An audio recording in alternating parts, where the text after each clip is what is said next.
Hey everyone, welcome to Logan's Mosh Pit. Glad to have you here. Today we're going to do another episode of the Breaking Down Songs series, the place where we take a closer look at some of my favorite songs from all kinds of different bands and analyze the lyrics, because when we do that, we gain a deeper appreciation for the music we listen to. If there's a specific band you guys want me to talk about in a future episode of this series, please let me know in the comments section down below. I'll check your feedback. So today we're going to discuss my favorite song from Linkin Park. Of course, Chester Bennington had a very identifiable voice. He was the lead singer. He could also scream longer than a Black Friday line. So very versatile voice. Mike was also a huge part of the band. He handled the rapping, and Chester sang on the majority of Linkin Park songs. There were a few exceptions. Blackout would be a prominent example where their roles actually switched with each other on that song. Chester rapped and Mike took over singing. So Mike and Chester were the main reason why Linkin Park had so much success. They were a match made in heaven. They went together like Harry and Lloyd, Woody and Buzz, Batman and Robin, Doc and Marty, Scooby and Shaggy, Pooh and Piglet, SpongeBob and Patrick, Bert and Ernie, Mario and Luigi, Fred and Barney. I'm not done yet. Drake and Josh, Ben and Jerry, Beavis and Butthead, Burgers and Fries, Peanut Butter and Jelly, Jekyll and Hyde, Bacon and Eggs, Mashed Potatoes and Gravy, Movies and Popcorn, Dogs and Chocolate. Oops, that doesn't go together. Neither does thinking and drinking. Anyway, let's move on to my favorite song from my top 5 Linkin Park albums. Kicking things off with number 5 on the Living Things album, I picked Powerless. Toward the end of the album, Powerless was a very tender type of tune. It produces similar feelings to the song One More Light, which I'm sure you're familiar with. You've heard that song before. Both songs invoke this overwhelming sadness when you listen to it, especially considering what happened to Chester. Both those songs carry similar vibes. So at number 4, from The Hunting Party, I chose the song Wastelands. Wastelands was an incredibly intense track. At number 3, Hybrid Theory, their debut album, I chose Points of Authority, a slick song. At number 2, from the A Thousand Suns album, I picked the song Wretches and Kings. Wretches and Kings was quite catchy. Has that in common with many other Linkin Park songs. One of the big reasons that people are drawn to Linkin Park in the first place. So finally at number 1, the top spot from the Meteora album, I picked the song Figure .09. Not sure why they added the .09, but whatever. Furious type of song. So it was pretty hard to narrow down those 5 songs to my absolute favorite, so I won't say that my pick today would be my definitive favorite Linkin Park song for the rest of my life. It might change depending on when you ask me. However, today I'm going to go with Figure .09. That's the song we're going to try to figure out what the lyrics mean. Before we do that, though, let's get into some background on the Meteora album, which, of course, Figure .09 came off of. This album was released in 2003, the follow-up to their debut album, Hybrid Theory. Sold 24 million copies worldwide, including 7 million in the US, so remarkable success.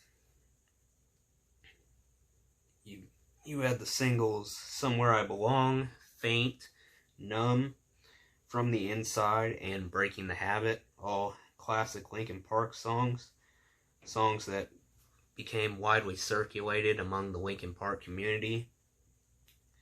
The last song in particular, Breaking the Habit, has become even more widespread lately. That song is being used a lot as a tribute to Chester.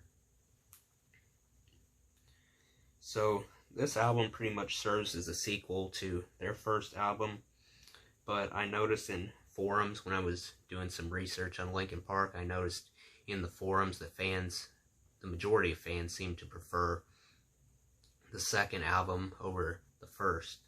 A lot of fans ranked Meteora above Hybrid Theory, which I thought was interesting. I happen to share the same opinion, though.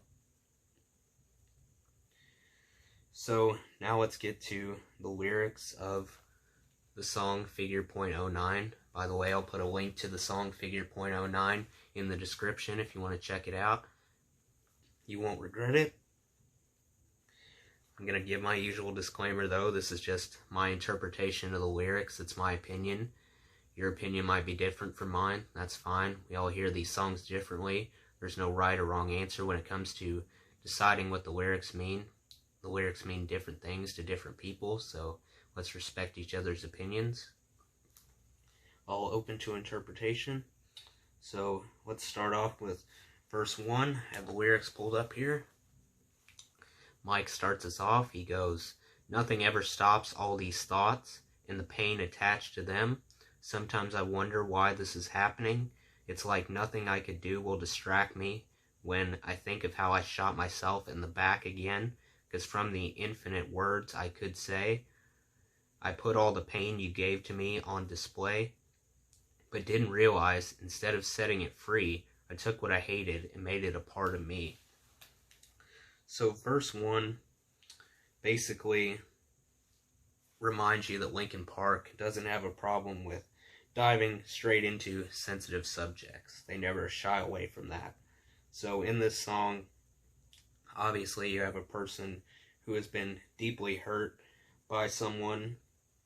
They gave into their temptation again, even though they knew deep down that something bad would happen if they gave into this temptation.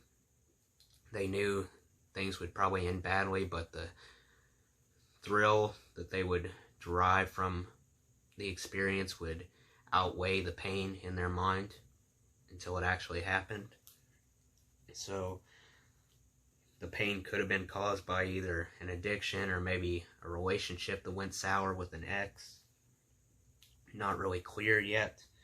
So evidently the person in the song has not been coping well with the pain. They haven't tried to get help for the pain that they feel. So as a result, they're taking out the pain that they have bottled up inside on others. The pain starts to manifest, come through their personality, begins changing who they are. So in a way, they fulfilled what the person who hurt them wanted.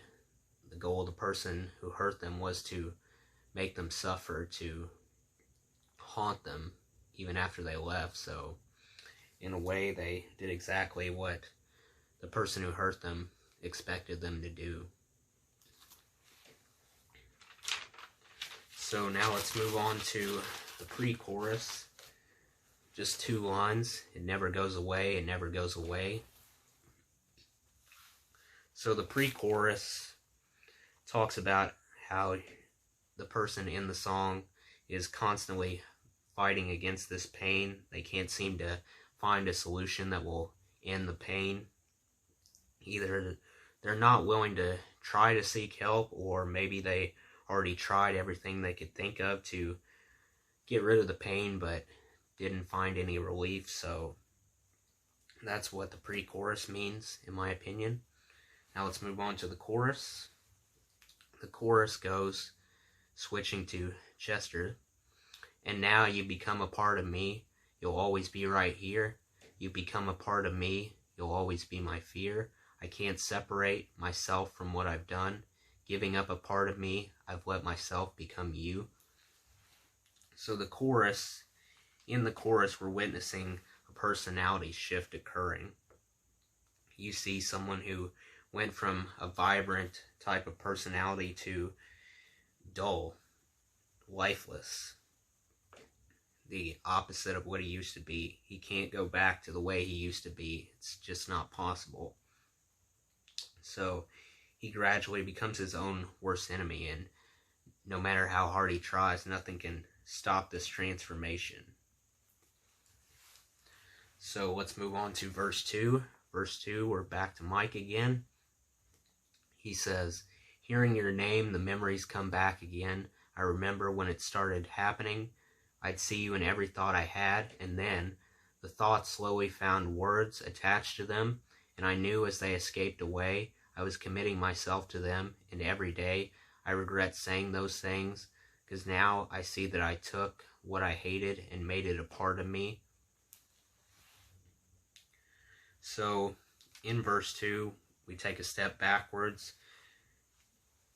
Takes us through a flashback to the one who turned their world upside down, who had a significant impact on their life. Their presence still lingered even after the two of them went their separate ways. Even though the person doesn't interact with them anymore, they still carry the person with them. They're not really gone by any means. So this person's character, their judgment, whatever you want to call it, latched onto him and twisted his demeanor until the worst part of his personality that he tried to keep buried from everyone else suddenly burst forward to the front, became the dominant trait. So his facade was forever altered. So now we go through the pre-chorus, the chorus, then the bridge. The bridge features both of them together. Never goes away, never goes away, it never goes away, it never goes away. Get away from me, give me my space back, you gotta just go. Everything comes down to memories of you. I've kept it in, but now I'm letting you know. I've let you go, so get away from me. Give me my space back, you gotta just go. Everything comes down to memories of you. I've kept it in, but now I'm letting you know. I've let you go.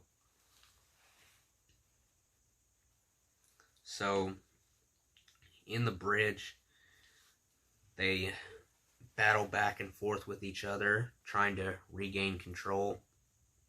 This struggle ensuing. He basically says that I'm my own person. You don't own me. I won't allow you to ruin my life anymore. I'm going to become independent. You need to leave me alone. Let me move on with my life. I don't have the power to change the past, but I can change my future. So finally we get to the chorus one more time, and then finally the outro with Chester. He sings, I've let myself become you. I've let myself become lost inside these thoughts of you. Giving up a part of me, I've let myself become you. That takes us to the end of the song. So the outro just basically answers the question that was in the preceding paragraph, trying to figure out who was going to ultimately come out the victor in the battle between him and the person who hurt him, if he was going to be able to regain control of his life or not. We find out what happened. We discover the answer. Things end badly. His resistance clearly wasn't enough. Their foe became completely ingrained within their psyche, permanently fused with them. Now you can't even tell the difference between him and the person who hurt him. They're virtually identical. So that's the outro. Now let's move on to the mood of Figure .09. How do you feel when you listen to this song? Well, pretty easy to guess. This song makes you feel depressed and also focus on your own regrets. Instead of focusing on the characters in the song, it kind of places a mirror in front of you and forces you to look at yourself and what events have transpired in your life. It causes you to go back and revisit some old wounds that had closed up, open them back up again. So you can easily place yourself in the shoes of the person in the song. So also there's this sense of urgency created within the listener of the song to step in and help the person suffering in the song, the person feeling the effects of getting traumatized. You want to be their shoulder to cry on. You want to comfort them. You want to lift them out of the darkness they find themselves in. You want to help them get back on their feet. So now let's move on to the most memorable line from the song. I went with, "I've let myself become you." That line stands out to me a lot because it shows that the situation this person found himself in was entirely preventable. Things didn't have to go this way. They could have found a different outcome. Even though it was preventable in the early stages, eventually the pain kept racking up, the transformation kept progressing, and reached a point where the transformation was inevitable. There was nothing more they could do. So now let's move on to some themes of... a piece of my jacket just came off. Let's move on to some themes. So one of the themes would be that a lack of coping when it comes to anyone is capable of causing irreversible damage. Damage that doesn't heal. The song also highlights how the power that our choices possess. How one choice can affect the outcome of your life in ways you never anticipated. So one choice can create a chain of events that leads to a happy life, and then on the other side you have different choices that lead to a monster. It's all up to you. The final theme would be what goes around comes around. You see that in the song. You can only take so much abuse, so much neglect, so much pain before you can't ignore it any longer. You have no choice except to react to the pain, either in a positive way, like a learning experience, or a negative way, such as this situation. So now let's move on to the strengths and weaknesses of Figure .09. One major strength was, as I hinted at earlier, how in sync Mike and Chester are. They go back and forth between each other. They're both critical pieces of the band. So Mike basically represents the man undergoing the transformation. You hear his story at the beginning, and then Chester basically represents the monster, the guy who got torn apart by the choices. So I think they showed their creativity there. I think it was a good idea to have them represent different characters. It makes the song feel more realistic instead of having just Mike portraying everything in the story, because Chester has that fierce screaming, which makes it easy to believe that he would be the monster character. So another strength would be that there was an abundance of detail contained within the lyrics. They were able to express their thoughts while writing this song. Pretty similar in a way to writing down your thoughts at the end of a day in a diary. feels like they lifted their thoughts directly out of their brain and then plopped it down on the paper. There it goes again. They took the thoughts out of their brain and just put it straight down on paper. So that was another strength. Another strength would be the relatability this song has when it comes to almost every listener, because all of us have a circle of friends that we interact with every day, people we're close to, people we hang out with all the time, whether it comes in all forms, no matter what type of crowd you associate with. Eventually you'll notice, if you pay attention, that the characteristics of those people will begin to rub off on you. It might happen slowly in some people, it might happen more rapidly in others. Either way, you'll start to notice that you reflect your environment. There's no doubt about that. So the final strength would be the power struggle that takes place near the end of the song, right before the outro, where he stands up to the person tormenting him, tells them that he wants his life back. So that raises the intrigue of the song by an enormous amount. So the only weakness that I noticed doesn't really associate with the song per se, has more to do with the fact about what direction the song headed toward at the end. The song ended on a low note because, like we just mentioned right before the outro, you see him standing up to the person causing him all this pain. So it makes you believe that he might be able to do it. He can overcome this pain. He will finally get help. He'll be able to lead a normal life again. He won't be bothered by this anymore. Then the opposite happens. He loses the battle. You can clearly see from the outro that at the end, it was like a slap in the face, basically, because it took what you believed would happen and then basically knocked it flat on its back. I mean, you kind of expected the tone of the section right before the outro seemed more positive, so made you think, well, he's gonna be able to win this fight, and then the outro shows us that he lost the fight. So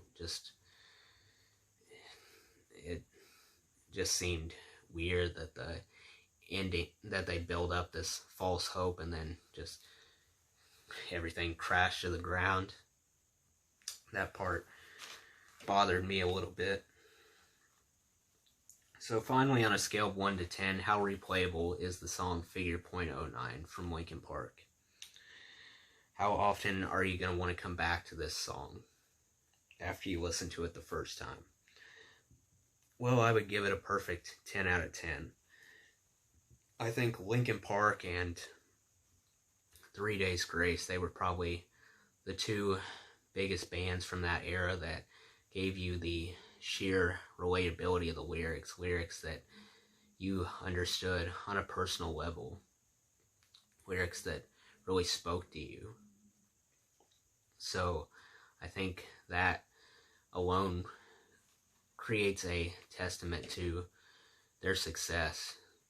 They're constantly gathering new fans over the years, and even fans that have been listening to the band for years can reflect on the song and remember how the song related to their life. So these songs are timeless in a way due to their relatability. You can listen to the song and think about something that happened in your past, something that you're currently going through, or something that has yet to happen. So that would be probably the biggest strength of Linkin Park as a whole. So this song will definitely make you want to come back and listen to it. So that's all I have for you guys. That does it for today's video, guys. I hope you enjoyed. Make sure to like, comment, and subscribe if you haven't already. I really appreciate the support. I'll see you next time. Until then, rock on.